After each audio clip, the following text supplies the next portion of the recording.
conference called GeoInt. And I feel like you're like five, not blocks away, but sometimes in those conferences, it feels like that. And I meet Jeff here and we start having a conversation. And this is a really fun moment where I have a candidate come up, and a lot of conferences and events for us, it's a lot of different things. We could talk to customers, we could talk to government, or I could talk to a candidate and start kind of career counseling with them.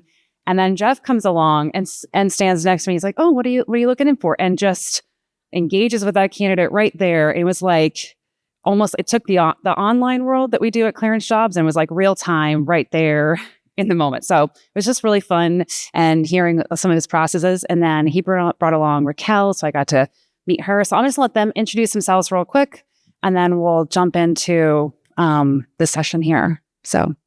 Well, my name is Jeff Paul. I work for DeNOVO Solutions. I'm the talent acquisition leader there. Been inside of DoD and intelligence community for about 20 some years now. I'm not a trained recruiter. I trained myself. I went through some basic Department of Navy style recruiting school back in the day. And then after that, I just took it from there and grew it into a hustle. But yeah, 20 some years DOW now and intelligence community. Awesome. I'm Raquel Gernat. I'm with Intelligenesis, and I was in the Air Force for 10 years as a language analyst, and then I became a language analyst contractor. So I've kind of got the experience that some of our candidates have. I was highly cleared, and I decided that wasn't for me, and I became a staffing manager / recruiter. And then I kind of developed into the contracts realm because I wanted to learn more and see how a whole system works. And that's where I am today. Awesome. I do love, sometimes I tell younger people that I'm like, my resume kind of didn't quite make sense sometimes until I was like 40. And they're like, "Oh, wow." I'm like, that probably wasn't encouraging. You didn't need to hear that. But it is like, you get all those different experiences. And without those experiences, it makes you who you are now. So I love that. So we're going to start with the biggest question we get a lot. And I find that different companies track things differently, it seems, based on the feedback I get on the survey many times. But time to hire, maybe we just start there. Jeff, maybe can you just share how you define time to hire for your team, and even where there's points on the system where you lose days, or it's easy to lose days, or issues that you run into? Absolutely. So for us, time to hire starts around the capture phase of a candidate. So as soon as they answer up to us, that clock starts ticking.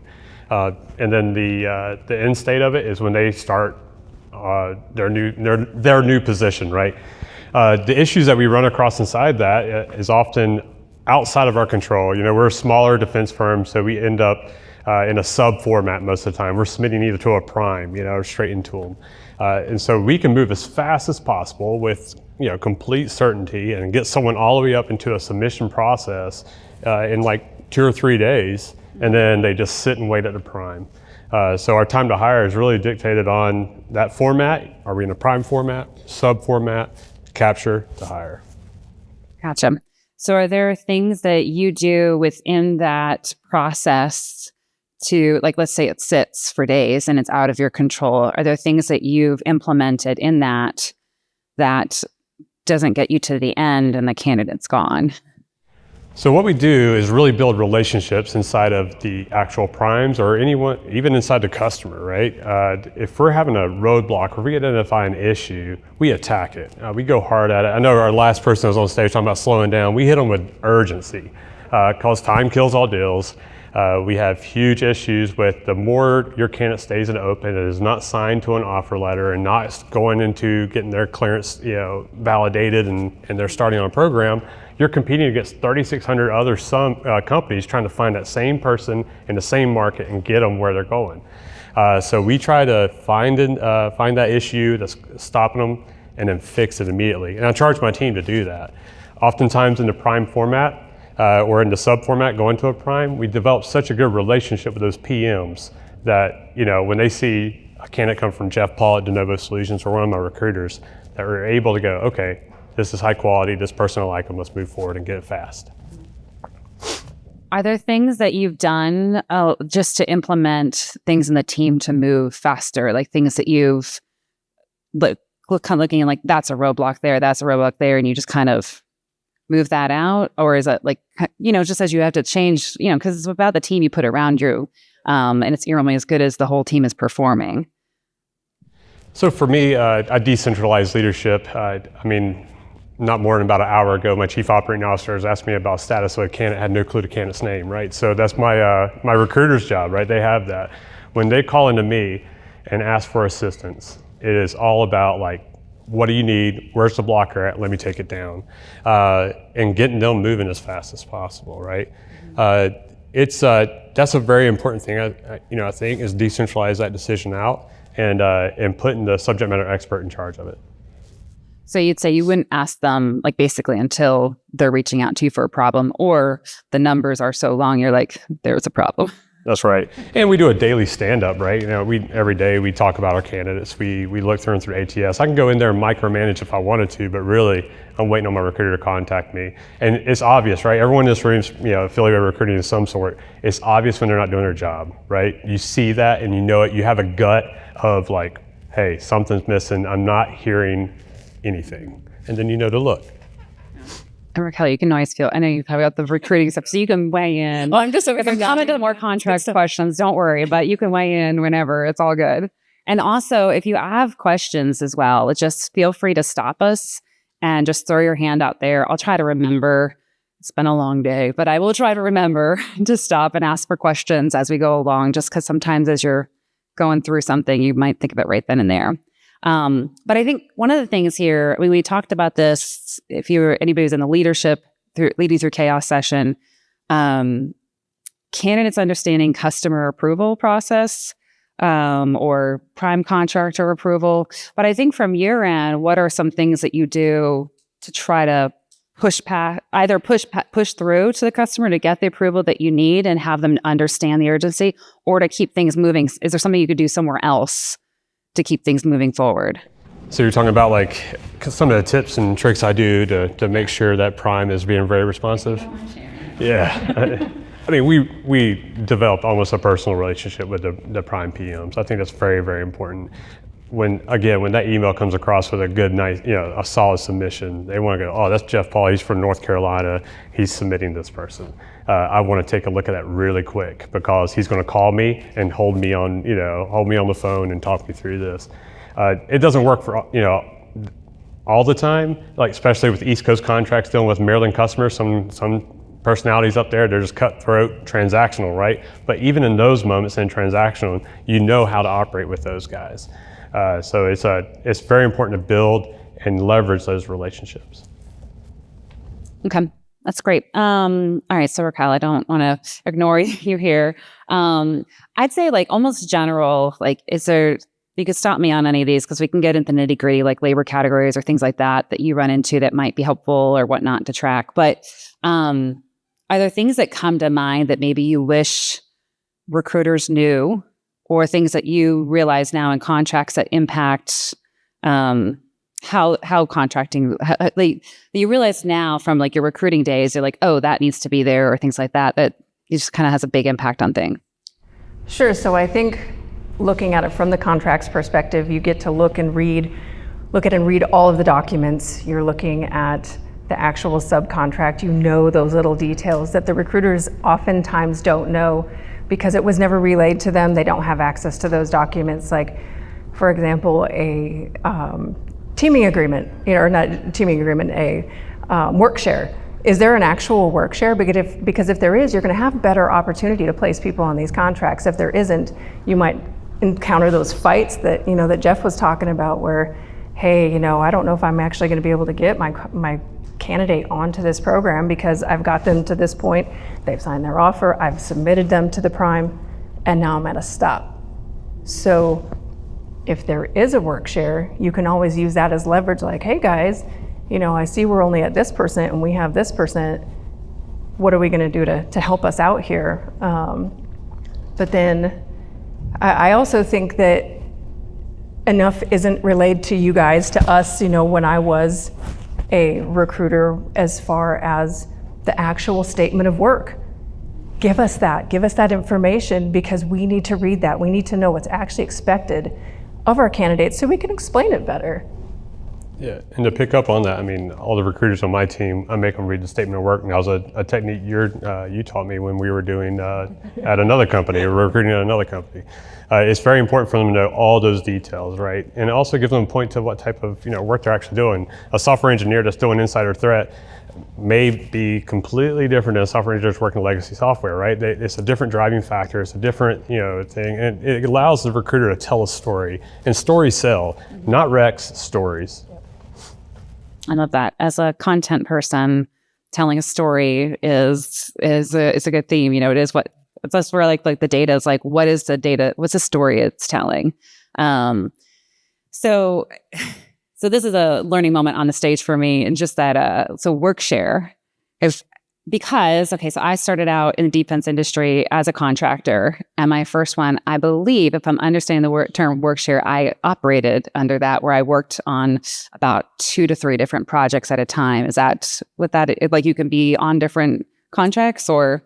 No, so what it is no, you're good. You're good. So workshare, for anyone who doesn't know, is something that you establish with your prime, and it's a percentage. Hey, I want to negotiate 20% of this work, which means if there's 100 positions on this contract, I get 20%.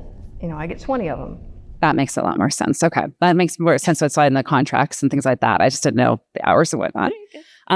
Okay, so are there contract or labor category language that you would say can easily impact timelines for like time to hire, or things that you've seen that are going to be like put things on the struggle bus a little bit?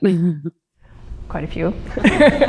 So as far as labor category language goes, definitely read the actual requirements and make sure that candidate qualifies. Because if you're submitting somebody who, let's say the labor category says 4 years, but they have 3 years and 10 months, that's going to be a problem.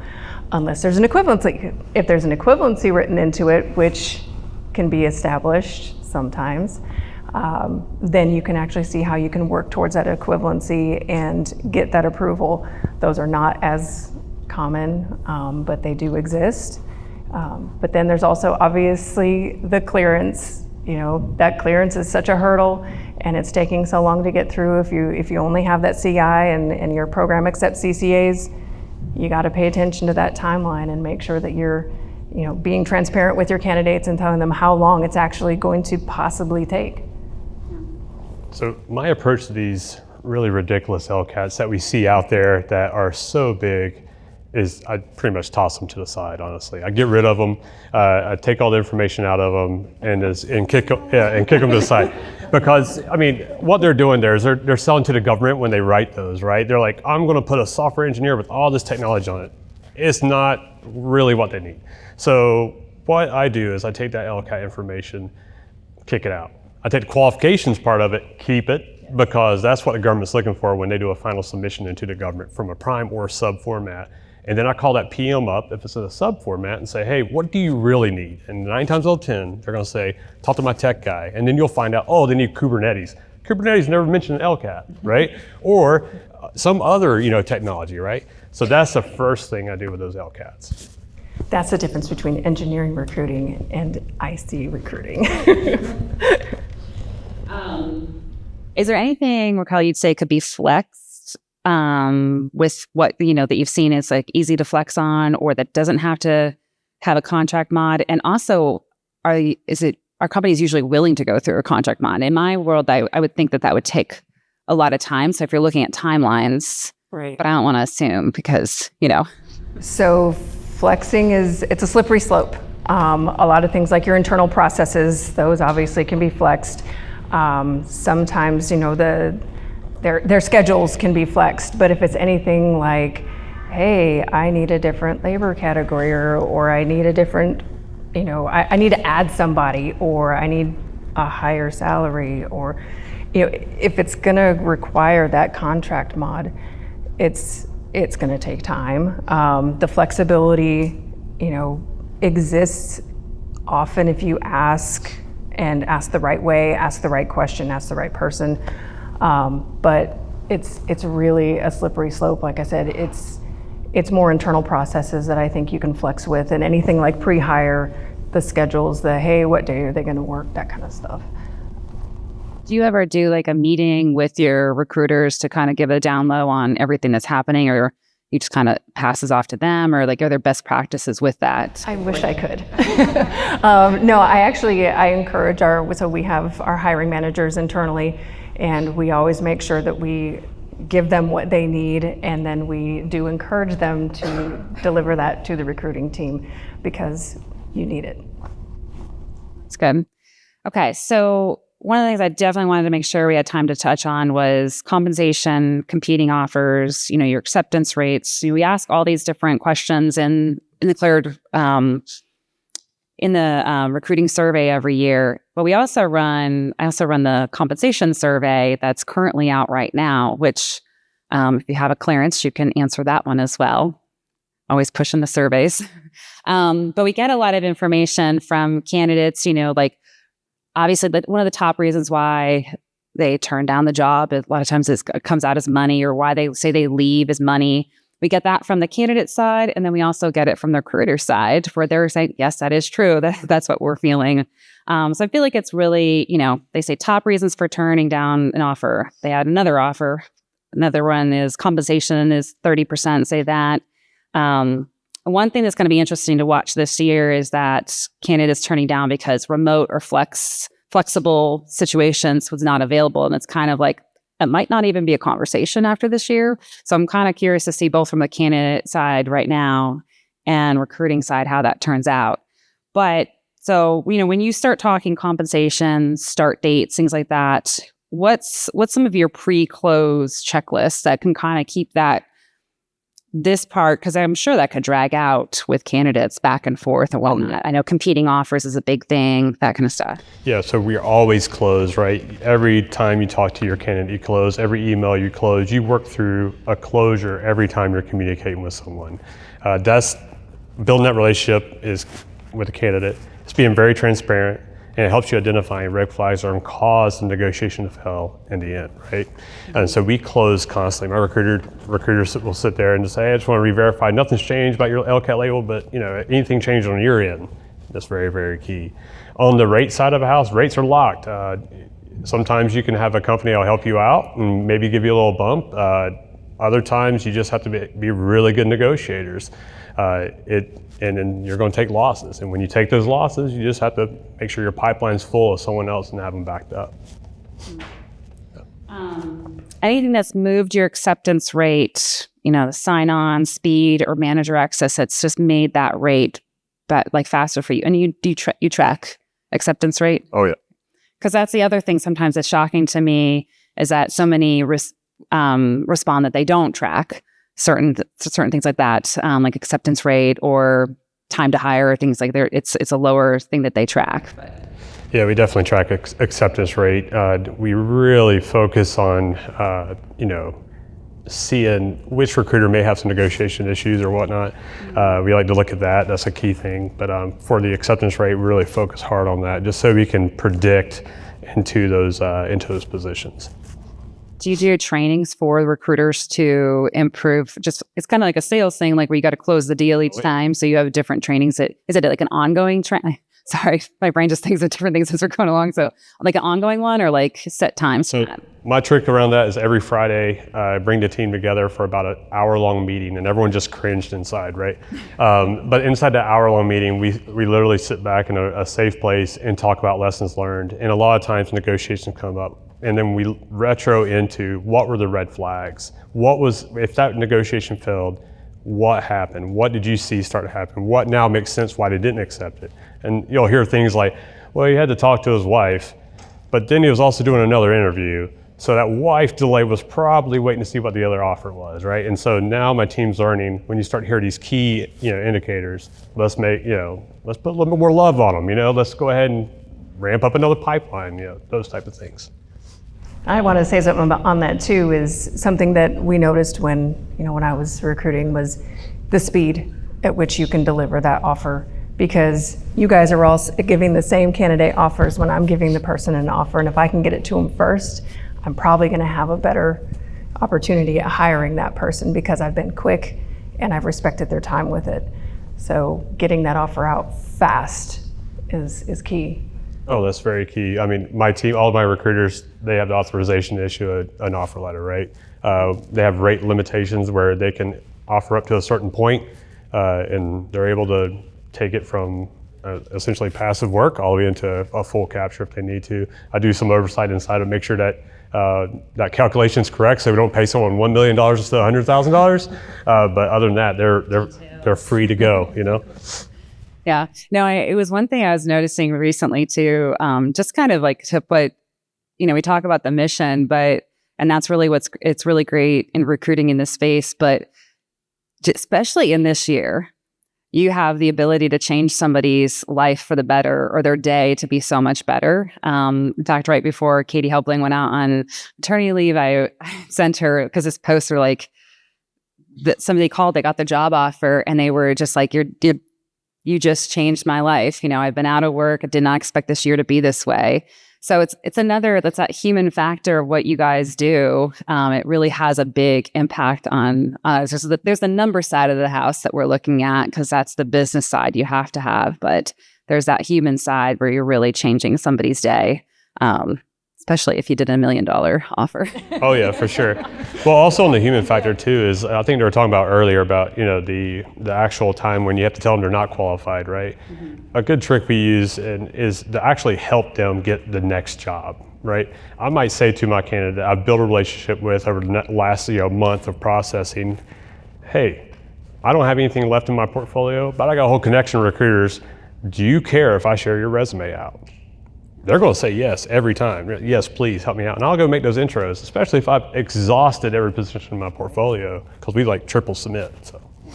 And I think that's a good point too, is don't just look at the one the one job. If this person is, has a range of talent, look at your other openings. Don't just stovepipe that one opportunity, and try to ask the questions. Okay, I see that you are a reporter, but you also did some analysis over here. Tell me more about that. Even though you're calling them about the reporter position, you can still give them more opportunities by discussing their other experience.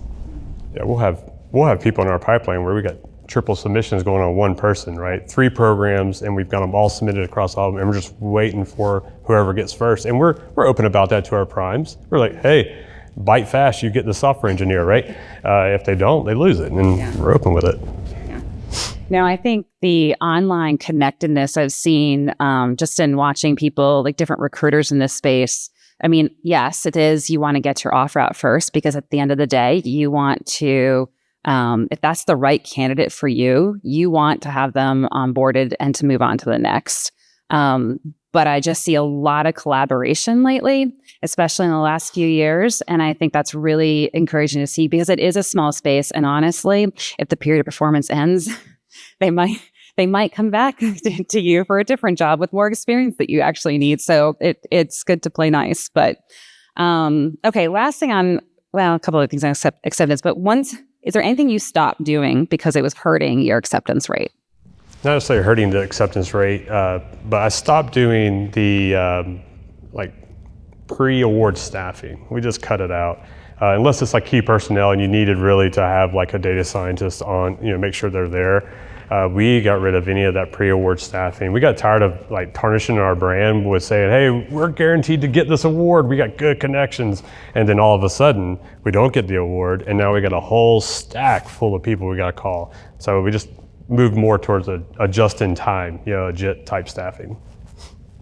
That's a really interesting one. As somebody who's my husband at the time, I remember being really, really young and early in the contracting world, and he had one that was a pre-award offer, and then one that was an actual contract. Thankfully, we chose the contract one, and because the other one did not get the award, So living that is actually, wow, we could have been in DC, one for very low money, but no job, which is the worst. Right. And If you are in a company that does, entertain the contingent offers like that, it's contingent upon award, make sure that you're being transparent with your candidate. Hey, we don't know yet. This is what, this is the projected award date. Try to educate yourself on those things. This is where we're at. This is when we are expecting the award. If the award gets pushed, let them know, because their lives are dangling on that. And also just encourage them, hey, don't just put all your eggs in this basket. Please, for the love of all that's holy, consider everything for which you qualify. That's great. Don't put in your notice yet. No. So is there anything within, especially with compensation, because that's one of the things we run into, obviously, where it's been set in the contract, that's what was set up at the onset. And I forget who was saying it earlier. She was saying,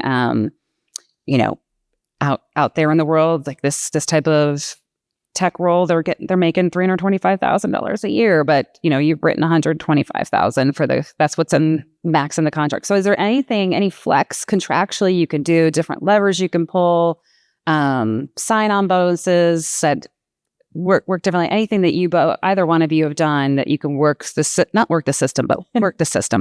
So in existing contracts, that already have the rates established, we do the sign-on bonus method, right? We do that and then mess around with our benefits.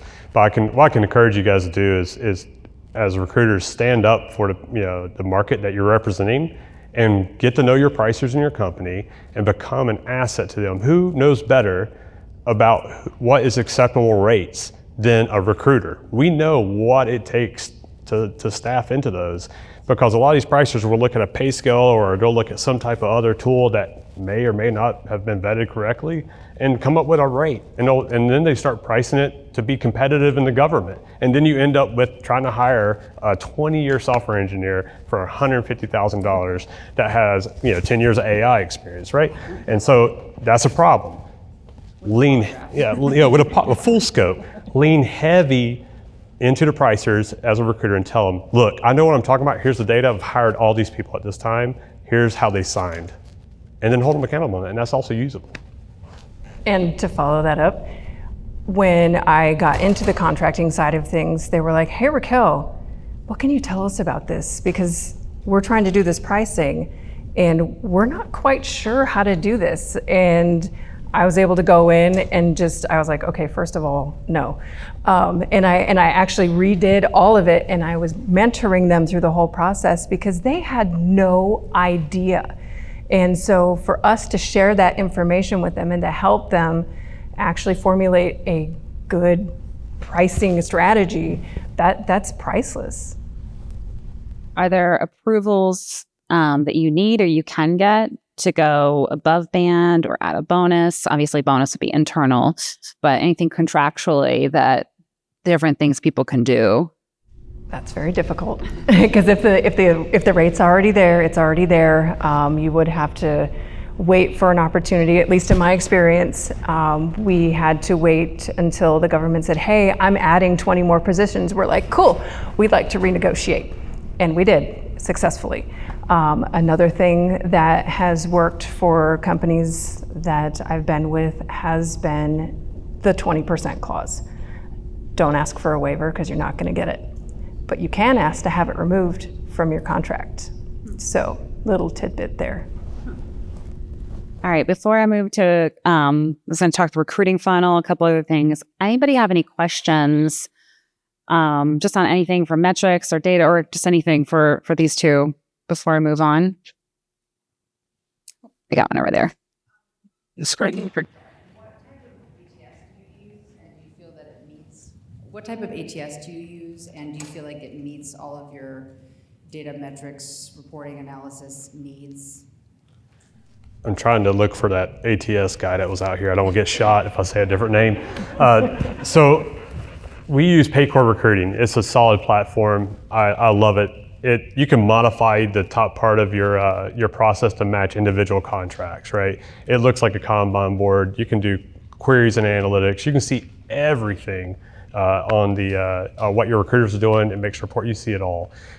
Also, they practice decentralization as well. So like as a staffing manager, I am the actual system admin for Paycor recruiting. So I can go in there and put in new users and all that good stuff. But yes, Paycor recruiting is all you utilize. That's wonderful.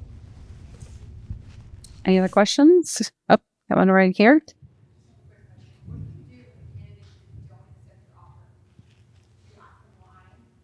Oh yeah, 100%. So recruiting is all about intelligence gathering, right? They say no, we're going to figure out why they said no. Sometimes they're just not going to tell you though. You just have to kind of deal with a no and move on, right? But just really dig into it and get as much information out of it and add it to your lessons learned so you can counter it well before it happens. Are there a lot of, are the reasons that people are saying no for your offers this year, are they changing than what's that? Absolutely. Yep, we see that a lot. So I say that out the gate. When I do a screen, I'll literally tell them, hey, if you're looking for an offer letter to go leverage against your employer, go ahead and let's get to it. I'll write anything in an offer letter for you. It won't be action. Maybe it says at the very bottom of it, contract where it has a whole clauses anyway. Just go and that puts them off guard. They're like, holy crap, I got a really, crazy recruiter on the phone. And then after that, they're like, no, I really want a job. And once you hear them actually say, no, I'm really looking for a job, this is why, then you got that gut feeling, hey, this is true or not. If you call them on it, they're like, oh, they freak out, hang up the phone, do you know what you found? Yeah, another question over here.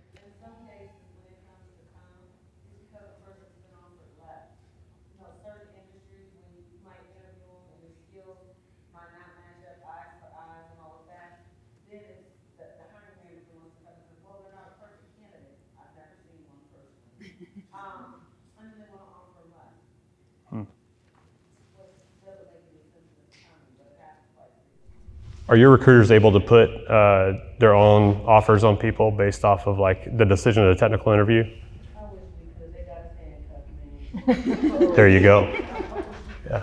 Yeah. I mean, unhandcuff the recruiters and you'll get, good results. Yeah. And beyond the actual salary offer, it's understanding what I call passion points. Sometimes the salary is a good thing. I like a good salary, but you know what my passion points are? I love PTO. I like to take my time off. I also like a good 401k, but so understanding those and knowing how you can leverage your company's benefits to those passion points is also key, because when they go to another company and they're like, oh, well, we offer 2 weeks of PTO and you guys offer 5 weeks, they're like, well, let me see here. I like to go to Bermuda a lot. And, they will weigh that. It's not going to, always be, the thing that sells them, but sometimes it is. Yeah, we call that WIFM, what's in it for me, right? And we try to find that as fast as possible. The faster you can find their WIFM, the faster you can get them closed. It's good. WIFM. I'll remember that one.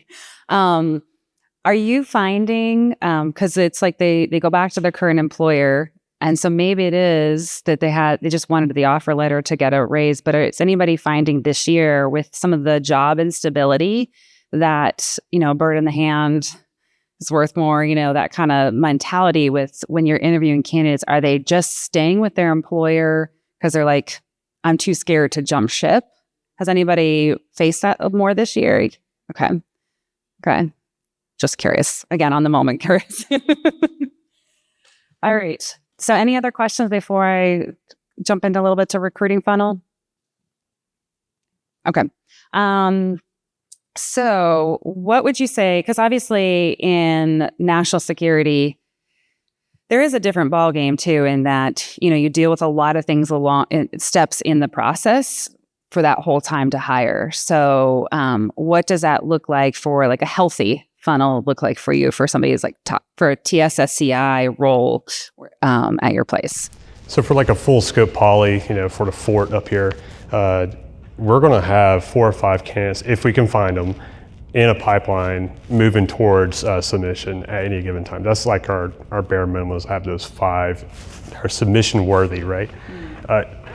in our passive pipeline, the people we're calling, we're sitting at about 200, passive people we're trying to reach at, calling constantly, emailing and everything like that. And as soon as they come active, we're sitting in our ratio, which, we're standard ratio right now is about 80-1 for a full scope for us. And then we rolled in for TSSC, ICA, Poly, we're running about 36-1, active candidate to hire. So. Gotcha. Okay. Anything, like, is there an early signal that you tend to see that translates, this requisition is it's going to close? I can, like, that gut instinct, like usually if you see certain things along the line, things are going to move in the right direction. I never feel that way, honestly. Yeah, I mean, if I was to say yes, I know these key indicators, everyone here would believe me at all, right? You never know. I mean, you can put all these analytics behind everything and look at all the metrics, but really we're dealing with human nature every day. And you cannot really predict that movement, I don't think. It could be, hey, the guy got in a car accident, or, the guy decided, hey, I just don't want to answer the phone anymore, and I'm not going to take this offer. It's just insane. So I'm never comfortable until they have walked in the door and checked in with their PM and sat down on a seat. Full day, yes, yeah. Mm-hmm. Yeah. No kidding. Okay. So anything a tactic that you've done that's like helped people not just drop off in your ATS or in your whole process in that, like anything that you've implemented that keeps them in the whole way? What you used to do? Transparency. I was that recruiter that they were like, no one's told me that before. No one's actually been that honest before. And that gains trust.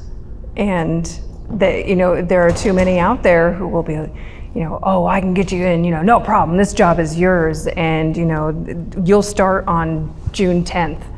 And then June 10th rolls around and they're like, Raquel, remember that one offer I was telling you about that they said I could start? It's June 15th. I'm like, yeah, I know. We've discussed this. But even if they do drop off, and I've been transparent the whole time, they come back. I have so many people come back, and even now as, in contracting, they still hit me up in LinkedIn, hey, I need your advice. Or, hey, this person said this, what do you think this means? So I still have them come back. Same. Yeah, no, I mean, it's the truth, right? 100% transparent with them, and that really keeps them in your pipeline. Yeah. Okay, I think, is there any metric that you've retired and stopped tracking because it wasn't helpful or it didn't promote a good team environment?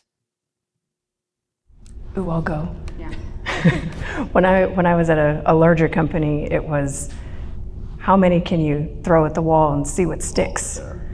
And I know that might have been discussed earlier to, throw a whole bunch in there, but I was like, hey, why don't we try a different approach? Let's actually do strategic, let's only bring those to the table who really truly qualify, and those who are, not like, oh, well, maybe, let's get probably, let's get those on the table.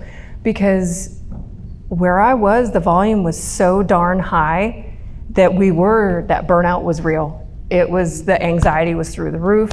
I mean, I couldn't drink coffee because I thought I'd have a heart attack. So it was, hey, instead of 13 interviews this week, can we pare this down to like 5 to 8?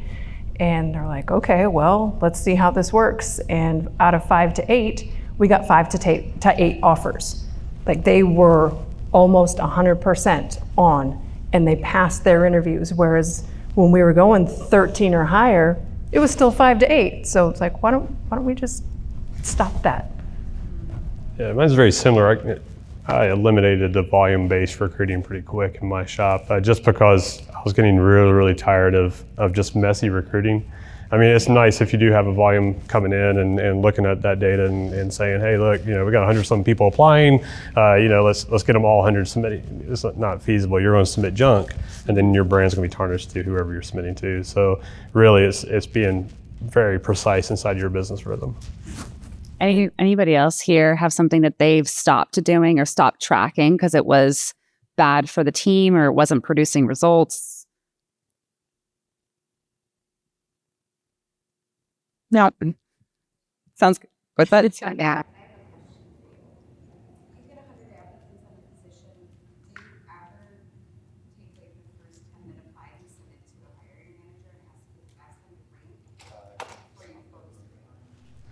No, I've taken the hiring managers out of anything to do with but interviewing and selecting. I don't want them involved because they're PMs, they're mission engineers, they're busy, they're running a program, they're checking the finances. So I've trained my team to do all that in the beginning. They use AI tools to help knock through that, make it a little bit more fast.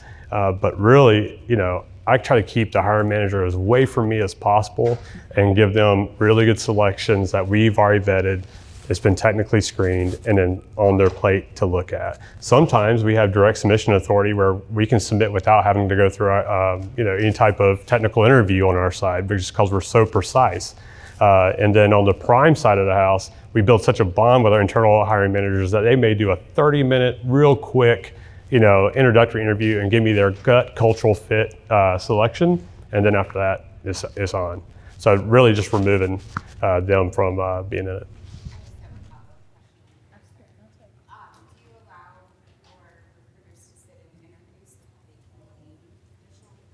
100%, and that's in any format. If a prime is going to allow my recruiter in, you're going to get a whole Confluence page worth of intelligence that is going to show us what to do better next. Helpful. So I think we are right at 4:00, but we're gonna. I'm seeing people trickle in here from the other room. So we have what's next is the Secret Squirrel Awards, which will be, I think, once you see probably a few more people maybe come in. Lindy told me to hang on there just for a minute. So feel free, if you do have another question, you can definitely throw it out there. And then just also a reminder, I'm sure Lindy will do this at the end as well before we break for the reception afterwards, but that there's a second day tomorrow. So if anybody on your team, you're like, they should get in there, there's still time to do that. That's great. But yeah, any last thoughts before we wrap on like metrics, or even like we didn't even get to automation and AI, because that's been a really interesting one. And we've also, again, like I said, remote work is interesting to me to see how that might change being demanded this year, or things that you've seen in the numbers that have just changed a little bit, especially this past year. I mean, I noticed the talent market is definitely getting a little bit more tight. A lot of people aren't being that responsive, but really it comes down to your sales team, right? As a recruiter, it's really just figuring out a new way to get in contact with those candidates. They're willing to talk. You just got to figure out the way to get them. When I was a Navy recruiter, it was quite funny. I was teaching a junior recruiter how to recruit, and he told me, I can't find this person that has this qualification or whatnot. And I told him, if you find someone that meets 90% and the rec says you need to put a rock in, or they have to have a rock in the right pocket, you give them a freaking rock and put it in their pocket for you, right? So there's a method to secure and find these candidates out there, even if it's a bad or dried up market. Yeah. All right. Well, I think that's everything we've covered here. So thank you both so much for the range of experience that you've offered to the conversation. I really appreciate it. I appreciate all the audience interaction and your helpful thoughts and questions. That's really helpful too. Thank you. Thank you. Thank you.